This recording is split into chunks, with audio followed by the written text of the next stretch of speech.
Salut les amis, c'est parti pour cette deuxième vidéo de notre série Pokéscience.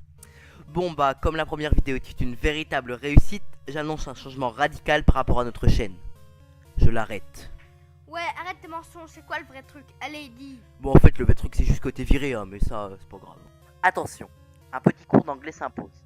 En anglais, l'expression you're fired veut dire vous êtes viré. You're fired. You're fired. You're fired. You're fired. You're fired. You're fired. You're fired. You're fired. You're fired. You're fired. You're fired. Tiens, tu peux t'en aller, j'ai déjà préparé les bagages. Mais pourquoi veux-tu que je m'en aille? Je suis quand même drôle, tu trouves pas? Mais ce que les gens ils aiment regarder, c'est pas les clowns hein, mais les gens qui en ont dans le ciboulot. Moi je te le dis. Je suis sûr que t'auras personne pour me remplacer. Oh que si, j'ai déjà trouvé un candidat qui figure parmi les plus grandes intelligences de la planète. Le docteur Psychoquack. Psycho, quack! Tu parles, celui-là. Enfin bref, mais moi j'ai des choses à raconter, je te le jure. Bon d'accord, tu vas faire l'émission aujourd'hui. Et si on a de l'audience, tu restes. Sinon, tu sais ce qui te peut au nez. Bon, vas-y, parle d'un sujet passionnant. D'accord, parlons de moi. Ah ouais, c'est vrai que c'est un sujet passionnant. Bon, trêve de plaisanterie. Alors, c'est parti pour notre deuxième Poké-théorie. Tout le monde connaît les Arbis, et tout le monde sait qu'on peut les trouver dans des endroits comme les ruines Alpha, par exemple. Eh bien, les ruines Alpha se situent dans la région de Johto, région du jeu or et argent, au sud de la ville de Mauville, pour ceux qui ne se rappellent plus. Dans le jeu, quand vous arrivez dans les ruines, celles-ci sont investies par une foule de scientifiques et de ruines maniaques qui cherchent à savoir pourquoi ils captent des ondes qui brouillent notamment les radios des Pokématos. C'est comme ça qu'on peut les localiser. Commençons par visiter la première ruine qu'on voit en arrivant. En entrant dedans, vous allez trouver une petite salle avec une table au milieu et une porte au fond. En allant vers la petite table, vous allez apercevoir un puzzle que vous allez devoir résoudre. Et une fois cela fait, vous verrez qu'il s'agit du Pokémon Kabuto. Un Pokémon préhistorique ressuscité par les scientifiques. Mais c'est ici que nos mystères commencent, car primo, Kabuto vivait sur les plages, alors que les ruines Alpha se trouvent au beau milieu de la région de Johto. Et secondo, cela il y a 300 millions d'années, bien loin des 1500 ans des ruines Alpha, donc ces constructeurs n'auraient jamais dû pouvoir le voir. Dès que vous avez recomposé le puzzle, une trappe s'ouvre sous vos pieds et vous tombez dans une galerie appelée Grand Hall Mystérieux. Dans ce hall, vous trouverez des statues d'une sorte de créature préhistorique. Nous reviendrons sur ce point plus tard. Sortez ensuite du grand hall mystérieux en prenant l'échelle. Maintenant que vous avez automatiquement libéré 10 arbis qui correspondent aux 10 premières lettres de l'alphabet, car les arbis ne sont que des lettres de l'alphabet latin avec un œil au milieu. Mais ce n'est un mystère pour personne. Enfin, j'espère. Puis revenez sur vos pas pour retourner dans la première ruine et dirigez-vous cette fois-ci au fond de la salle où vous verrez une dalle sur laquelle est écrit le mot sortie en écriture zarbi. Utilisez alors une corde de sortie et vous verrez que la trappe s'effondre pour laisser place à un trou. Un trou noir, si mystérieux que vous ne pouvez pas résister à vous y engouffrer. Vous arrivez alors dans une pièce où vous trouvez 4 Pokéballs placés en carré. Ces Pokéballs, comme tout le monde le sait bien, sont en fait des objets. Maintenant, avancez-vous vers le trou noir devant vous et engouffrez-vous dedans, pour faire une chute d'au moins 10 mètres, mais en vous réceptionnant avec souplesse sur vos pieds, bien sûr. Après ce léger détail passé, vous pouvez observer la pièce, ou plutôt son sol, qui est couvert de signes vraiment zarbi, qui se trouvent être des lettres zarbi. Bon d'accord, ce jeu de mots était nul, mais bref, je vais vous traduire le texte. Nous, clan, grave, ici, mot. Waouh, je me demande qui a bien pu écrire une phrase si profonde et si bien construite. Du moins dans la version française du jeu que nous avons traduite, car vous pourrez voir que dans la version anglaise que vous avez à l'image, la formulation est parfaite. Comme quoi, pour Nintendo, anglais égale Shakespeare et français, homme préhistorique.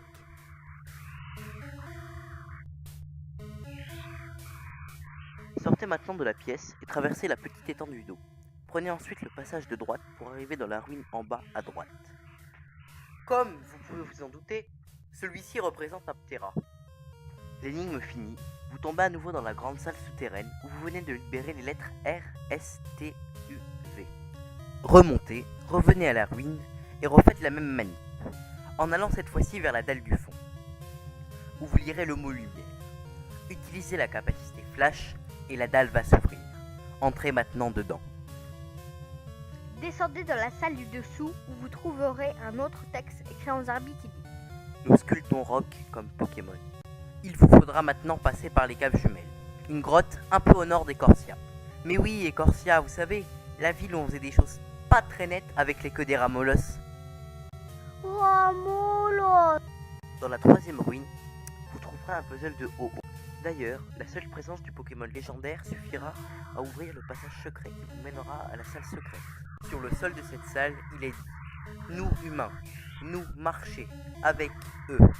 Pour eux, besoin, nous partir. » Enfin, refaites le même parcours à partir des caves jumelles. Pour arriver à la dernière et quatrième ruine et son puzzle, représentant le Pokémon préhistorique Amonita. Et pour ouvrir la dernière dalle qui permet d'accéder à la salle où il y a les écriteaux sur le sol, il vous faudra utiliser une pierre O. C'est ainsi que la dalle s'ouvrira pour laisser voir le message que la ruine renferme. Ils voient tout, mais ne veulent pas sortir. Donc là, comme vous venez de libérer toutes les sortes de Zarbi, vous pouvez même accéder à une salle à partir du grand hall mystérieux où il est dit « Amitié, sur nous, veillons, soyez heureux ». Donc vous êtes content, mais en sortant des ruines, un scientifique. Donc là vous êtes content, mais en sortant des ruines, un scientifique va vous dire « Oui bonjour, vous venez de libérer les 26 types de Zarbi des ruines. Mais comme c'est pas grand chose, remettez-vous vite au travail et cherchez d'où proviennent les 2 derniers signaux qu'on capte encore des ruines. » Et oui, il reste encore 2 signaux, donc il reste encore 2 variétés de Zarbi à capturer. Ce sont les Zarbi point d'interrogation, ainsi que son frère exclamatif. Bon, maintenant que vous avez donné toutes les solutions relatives aux ruines alpha, il nous reste à nous interroger sur les ruines en elles-mêmes. Commençons par le grand hall mystérieux et ses 28 statues représentant un Pokémon ressemblant plus ou moins à un rhinocéros. Sans doute un ancêtre. Mais attendez, c'est 28 28 statues de rhinocéros. Mais oui, bien sûr. 28 comme le nombre de variétés de Zarbi. Est-ce une simple coïncidence? Imaginons que non. Il se pourrait donc que chaque statuette ait été érigée en l'honneur de chaque variété de Zarbi. Passons à un deuxième mystère. Les puzzles représentent des Pokémon préhistoriques qui existaient il y a 300 millions d'années. Comme Ptera par exemple. Alors que les ruines n'ont été bâties il n'y a que 1500 ans. Et n'allez pas me dire qu'ils ont pu faire les puzzles grâce à des fossiles. Car l'espèce de jaune d'œuf que vous avez sous les yeux, ça c'est un vrai fossile de Ptera. Pas très ressemblant avec le dragon volant quand même. Donc les amis, le seul moyen pour que la tribu d'hommes qui a construit les ruines ait vu un Ptera est l'hypothèse du voyage spatio-temporel. Oui, et d'ailleurs c'est fort possible, car dans l'épisode spécial Le sort des Zarbi, on apprend que les Orbis peuvent former de petits trous noirs et faire voyager dans le temps des êtres humains. Mais avant de plonger tout droit dans le sujet, attardons-nous juste un instant et interrogeons-nous sur la signification des phrases sur le sol.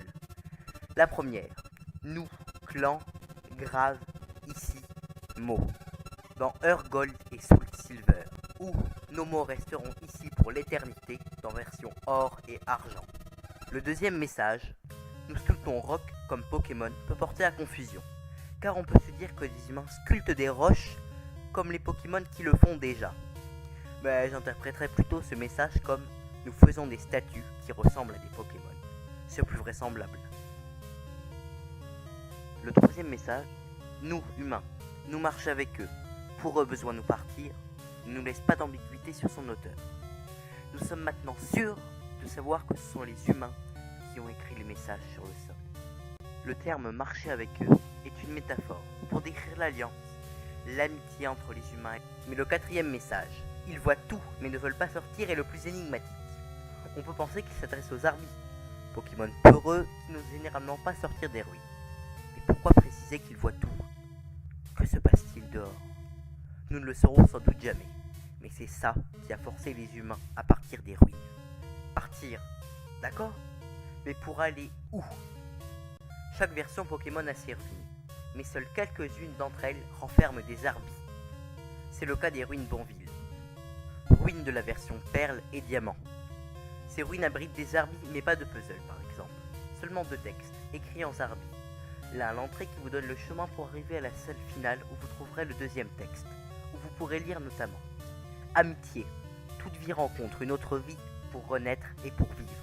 C'est presque le même message que celui du grand hall mystérieux, où on parle d'amitié, notamment. Donc, le peuple des ruines alpha et des ruines Bonville est le même. Il existe d'autres ruines dans Pokémon où il y a des Arbis, mais elles ne renferment pas de puzzle, alors ne perdons pas de temps alors que nous sommes sur le point d'aborder l'étape finale de notre voyage. Les ruines Sinjo. S'il y a bien une ruine mythique dans Pokémon, je dirais sans hésiter que ce sont les ruines Sinjo et son sanctuaire permettant d'obtenir au choix un Palkia, un Dialga ou un Giratina. Placez ensuite un Arceus événementiel à la tête de votre équipe et allez parler au directeur des fouilles qui va vous rentrer dedans quand vous voudrez ouvrir la porte de sa cabane et qui, en voyant votre Arceus, va vous entraîner au fond des ruines en vous disant mystérieusement que quelque chose va se passer. Une fois dans le grand hall mystérieux, l'archéologue va être soudainement paralysé et vous instantanément téléporter aux ruines Sinjo. Vous pouvez regarder votre Pokématos, vous n'aurez pas de localisation, juste une direction vers le nord, sans doute entre Sinnoh et Johto, car Sinjo, si vous ne l'avez pas encore compris, est un mot valise de Johto et de Sinnoh. C'est d'autant plus probable car vous rencontrez ensuite Cynthia dans le chalet à côté, la maître de la ligue de Pokémon de Sinnoh. Elle va vous parler notamment de la création des ruines, de Sinjo, bref, elle dit qu'elle serait issue d'un métissage entre les cultures de Johto et de Sinnoh. Elle va aussi vous raconter que dans un temps ancien, les humains recevaient la vie des Pokémon, puis ces derniers la leur rendaient. Attendez, ça me rappelle quelque chose. Mais oui, le message aux ruines Bonville. Amitié, toute vie rencontre une autre vie pour renaître et pour vivre. Ensuite, Cynthia va vous conduire dans un sanctuaire en pierre, où vous verrez sur une estrade un triangle d'Arceus, où vous devrez placer Arceus et choisir entre Palkia, Dialga et Giratina. Chaque côté du triangle représente un de ces Pokémon. Cynthia vous dira que Palkia est le Pokémon de l'espace, que Dialga est le Pokémon du temps et Giratina celui de l'antimatière. Arceus représente la fusion entre ces trois éléments qui composent l'univers. Arceus commence sa cérémonie et alors devinez qu'on voit des Arbis parmi plein de Arbis qui opèrent pour créer l'œuvre du Pokémon que vous avez choisi. Conclusion, nous avons découvert des messages codés dans les ruines alpha. Nous les avons traduits et nous avons découvert que les ruines étaient autrefois habitées par des humains qui vivaient avec les Pokémon dans une harmonie si parfaite que les Pokémon donnaient la vie aux humains et ces derniers la leur rendaient. Nous avons ensuite parlé des ruines Sinjo, lieu où des peuples originaires de Johto et de Sinnoh ont élu domicile. Nous avons assisté à une cérémonie où nous avons vu la fusion du temps, de l'espace et de l'antimatière avec Dialga, Palkia et Giratina. Nous pouvons maintenant expliquer à quoi sert Zarbi. C'est le Pokémon qui a le pouvoir d'unir Palkia, Dialga et Giratina, et donc de pouvoir maîtriser l'espace-temps. Comme il nous le montre dans l'épisode Le destin des Arbis. Voilà, c'était notre théorie, j'espère qu'elle vous a plu. A la prochaine pour une nouvelle vidéo qui portera sur les Formona Lola. Salut! Salut!